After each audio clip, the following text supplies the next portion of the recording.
Good morning, Ravens, and welcome back to Nest News. Today we have some really exciting stories, but before we get into that, I am one of your hosts, Eva Herdig. I'm Amy Applegate. And I'm Corey Barnes. We have a ton of exciting stories and exciting segments for you guys today. So, Eva? Yeah, for example, I will be showcasing the robot Team 1710 has been working on live in the Ox Gym, so stay tuned for that. I'm going to be interviewing two of our star athletes for the track team to see how their new season is starting off and how they're doing with being sore and not running for so long, and see what they're excited for. And then I'm going to be interviewing some of the students in our very own program about what the differences are between our sports side and what our news side is about. And then also some of those same students went to KMBC 9. Wonder a little bit more about how they operate over there. Yeah, that's going to be so exciting to hear about. But before we get into the show, we have to roll that intro. But before that, we're going to tease that we're going to tell you about the Jesus Rally that happened last Monday in our auditorium. So stay tuned.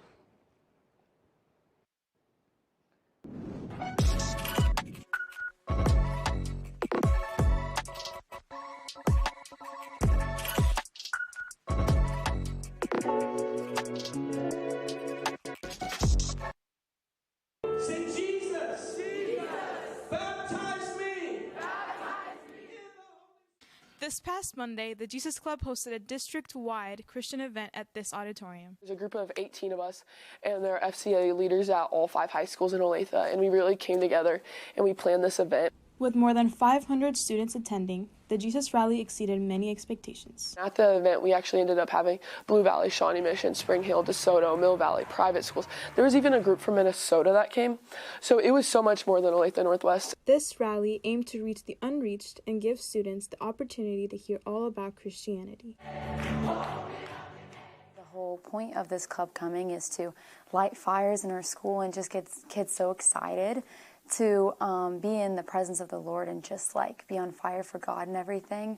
Luckily, for those that enjoyed the event, another one will be taking place very soon. We're going to start planning another one so we can come back refreshed, ready to pour out, and it's going to be a little different, but it'll still be good. That's all I have for you, Ravens. This has been McLeet Zudy. Now back to the desk. Welcome back. I am here today with 1710 members Christine McCubbins and Micah Augustine. And we're going to tell you a little bit about this season's robotics team. And first of all, I just want to thank you guys for coming on. I'm so happy that you guys get to be here. As someone who very much respects the robotics team, I just love having all of you on here and just hearing about all the hard work that you guys have been putting in this season. You guys are relentless, and it really shows up in how you approach your season. And I'm really excited to hear more about that. So can I hear from you guys, what is the robotics team for people that don't know? What is the different roles? Can you touch on what your role is and how it impacts the team as a whole? Yeah, so our team has a lot of different moving parts to help make it successful. We do a lot of outreach events and initiatives to help the community and spread STEM with younger kids, but we also obviously build a robot. So I'm on the build team, Micah's on the programming team. This year I'm one of the lead machinists, so we are in charge of manufacturing all of our parts and getting it ready, and you guys will get to see our robot in a few minutes. And as you said before, I'm on the programming sub-team, and so what I've done this year is help program kind of a lot of the different functions of the robot, including a lot of the math behind how we target and shoot the different game pieces in this year's game. Yeah, I had the honor of going to one of the 1710 robotics competitions last season, and let me just tell you, I was amazed just by how many moving parts, like you said, are really at play with this kind of competition. We got programmers, drive team, we got builders, and everybody's all hands on deck at these really high energy competitions. It's just a wonderful example of hard work. And something I also want to highlight is First Robotics really does a good job of giving awards, scholarship, and just general life skills. Can you tell us what it means to be a Dean's List student from our 2 Olathe Northwest Dean's List nominees? Tell us some more about what that means and what it's doing for your future.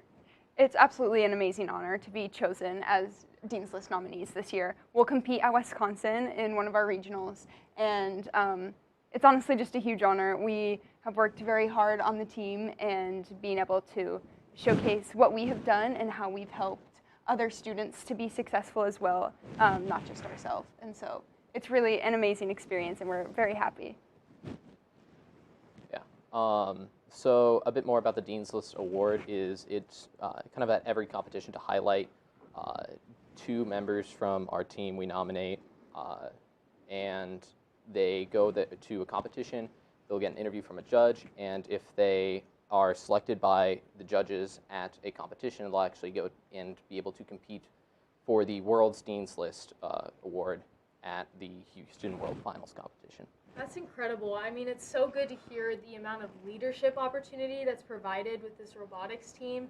I mean, I don't think a lot of people hear about it, but really, like you guys were saying to me earlier, sometimes you got to stay up to 2 a.m. building this robot. I mean, that's kind of dedication that's going to last you guys a lifetime. So kudos to you for that. All right, so don't go far, students, because later we're going to be showcasing this robot that they're talking about in the Aux Gym, and it's going to be super exciting for you guys to see what they've been working so hard on.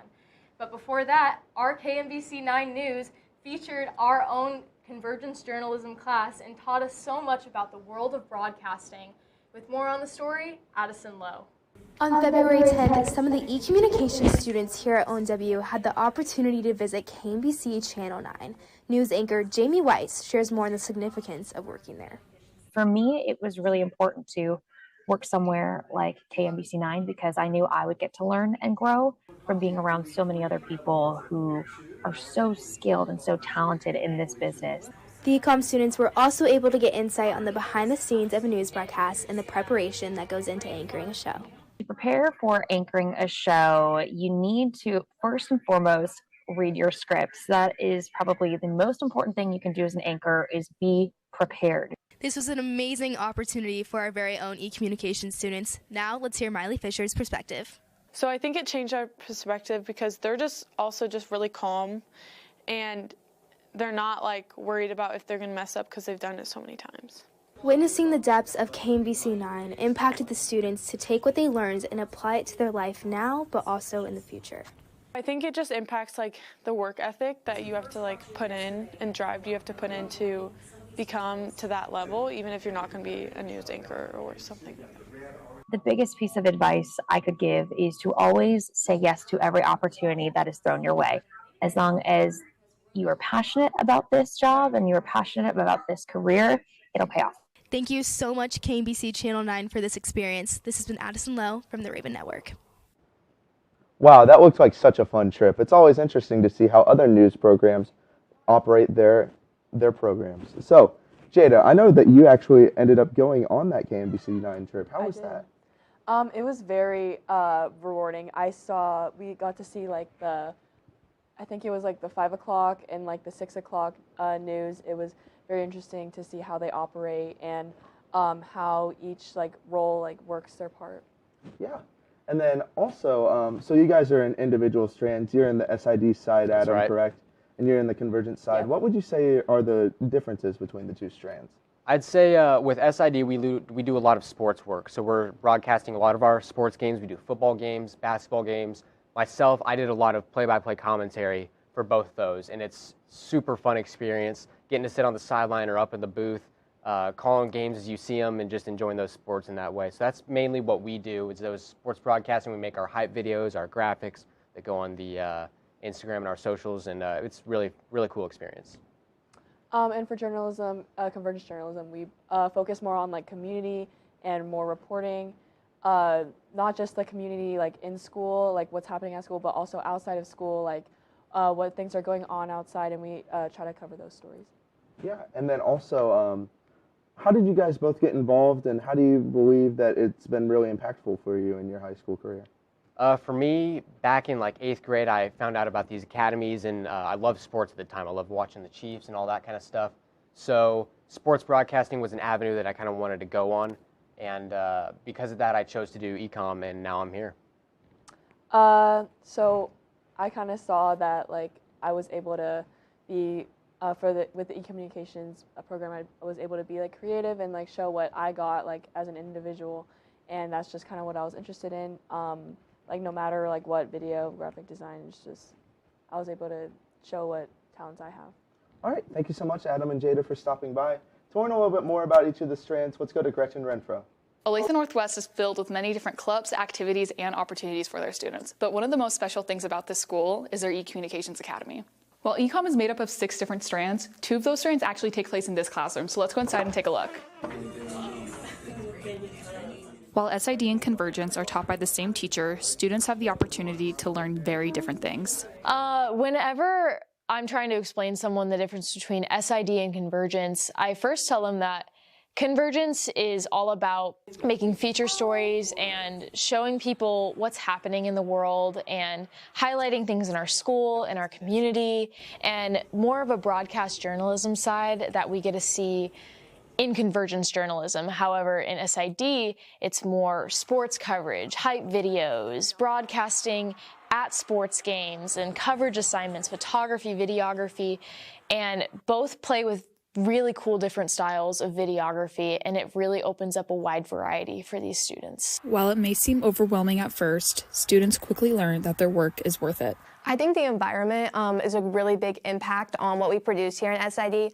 It's just a great environment because everyone's like-minded in the way they want to make good content to put out, and they're very passionate about what they do. So being surrounded by that makes me more passionate about my work and makes me put all I have into it. And just the group of people, all of our hard work, when it comes together, it's really amazing to see what we can do. While this class is very student-led and driven, there's one piece of the puzzle that holds it all together. I would say Mr. Cooper is probably one of my favorite teachers I've ever had. He's so caring about every single one of his students. He's always there for us, whether it's just making jokes with us, making sure we're doing okay, helping us with our work. He's always there in such a great support system. He really is the captain of the ship. Because we have such a student-led and a massive program, he keeps us all down to earth, but he also will take what we really invest in, what we really care about, and he'll take it to the next level. He cares about his kids so much that the individual aspirations we all have, he really plays into that. It's safe to say that SID and Convergence has helped students become more creative, collaborative, and resilient in and out of the classroom. For ONW Now, this has been Gretchen Renfro. Today I'm here with EJ and Dexter to talk more about the start of the new track season. So could you both tell me what events you run and why you chose those events? I run the 400 and the 200. I chose those events because I got forced to it. I got forced to do 400, but I got my groove. I liked it a lot. I'm a mile runner. That's pretty much just runs in my family, so I kind of just got born into it. Gotcha. Okay. So what would you guys say your most difficult event is? The one that you don't want to run if you couldn't pick that. The 400? I'd say the 800. It's just the most grueling. It's pretty much a sprint. When you go to the varsity level, you're pretty much sprinting for 2 laps straight. And competing with those people, it's really tough. Yeah, I bet. So how is the season going so far? I know it just started, but what's your opinion on it? I feel it's going really strong. The energy's really high. It's going really, really well. I think our team's really close. I think we're going to be really good. I think so far we've had a lot of tough practices, so I think that's bringing us together a lot. But it's going to be a really fun season, and we've got about 2 weeks till our first meet, so that'll show a lot. Yeah. Are you guys excited for the new meet, the first meet? Oh yeah, of course, big time. Yeah. So what are some things that you did off season to stay in shape? I went to top speed. I also did off season here at track. Yeah, we have it 3 days a week here, and then I would run at home and on the weekends. Gotcha. Okay, thank you so much for your time. Thank you for being here. So now let's take it to Michael to find more about The Bachelor. I would say I just want them to know that I was true to myself the whole time, and I feel like although I didn't make it super far, I had a great time and I made a lot of awesome friendships. Taylor Weens, an Olathe Northwest alum, was recently on ABC's The Bachelor. Let's explore on how Taylor reflected on her time and everything that happened to be on the show. Steps, lots of phone calls, lots of interviews, lots of tests. They do it all to make sure that we're good to go for it. One of Taylor's close friends submitted her as a joke until Taylor got accepted onto the show. After the long application process was over, Taylor discusses how the viewers perceived her as a villain. So I knew going into this that I wasn't going to be America's sweetheart. I'm blunt, I'm outspoken, and I say what I feel, and I'm not one to just be the nice, sweet girl. And so I knew that the viewers would definitely view me a certain way, but all I care about is what my family and friends think of me. Even though Taylor's not America's sweetheart, she still weighs in on representing Kansas and Olathe Northwest. yeah, I was super bummed that it said I was from Chicago, but Riley on my thing that she submitted, obviously my address is Chicago, so that's what they used. But it felt super great to be able to represent Kansas, Chicago, ONW, the Midwest as a whole. I loved it so much. Taylor's time might have ended sooner than expected, but she shared some final thoughts on her time from the show. I'm feeling good. I definitely was bummed to leave the girls. Like I said, I make great relationships with them. Taylor stated that she has learned to sit up straight and watch her facials, but knew she stayed true to herself. Even though Taylor has been eliminated, you can still watch The Bachelor on ABC at 7 p.m. Central Time every Monday. For Veraven Network, this has been Michael Kirby.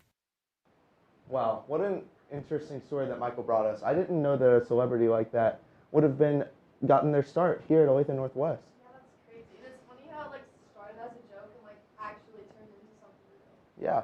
So, as you've known, Eva, Aramy, and I have been anchoring the show so far, but Eva currently is now in the gym with the robotics team, so let's go check that out.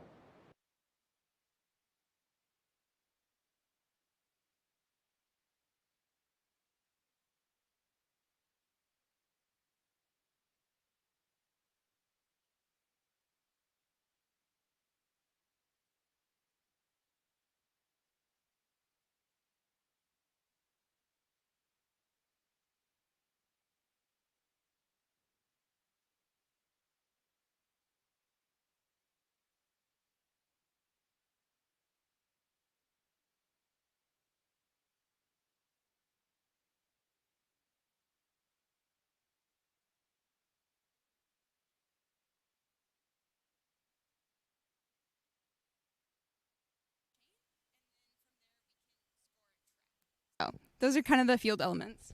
Wonderful. Let's see what this robot can do. All right, here we go. We've got the drive team taking in the notes. They're putting it onto the speaker. Look at them shoot. They're scoring points.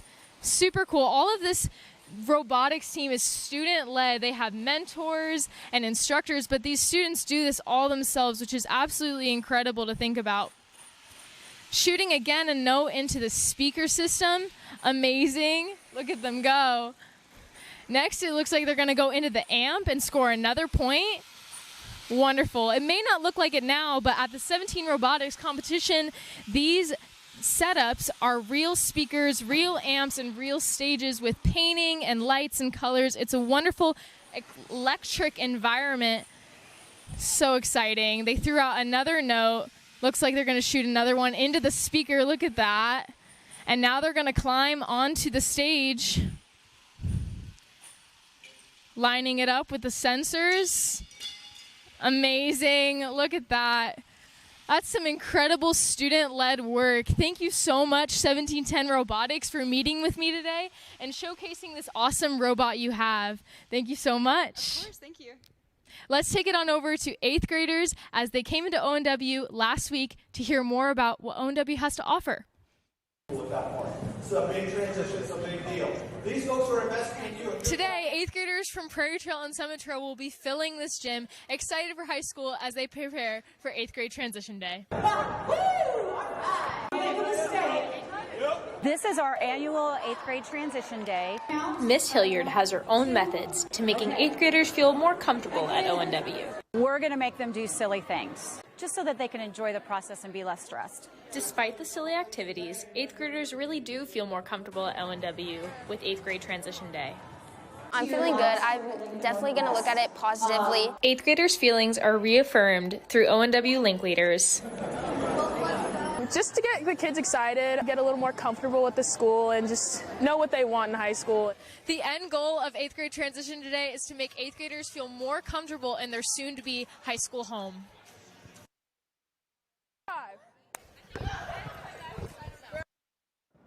Well, the Team 1710 is one of the very big programs at our school. Another one of them is our All-State musicians. Mm-hmm. Let's go over to Jack Davis and learn a little bit more about some of those musicians.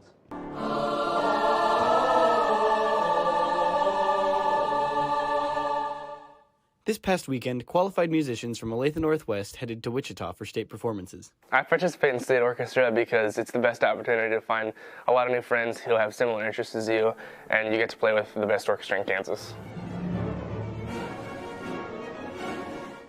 I think it's really cool to be a part of an ensemble that's the best of the best from the entire state so that you can see the full potential of everybody in the state. State music provides students with many learning opportunities, such as instruction from clinicians and other peers. So my clinician, Dr. Adams, had a lot of insight on posture for singing that was a little bit new to me. Being able to increase breath support while you're singing, while you're sitting was something really cool that I learned. The most valuable information I learned there was this is one of my first time being a section leader in a long time, so I get to learn how to lead a section pretty efficiently, I'd say. My teacher said he was pretty impressed. Students can learn a lot from each other.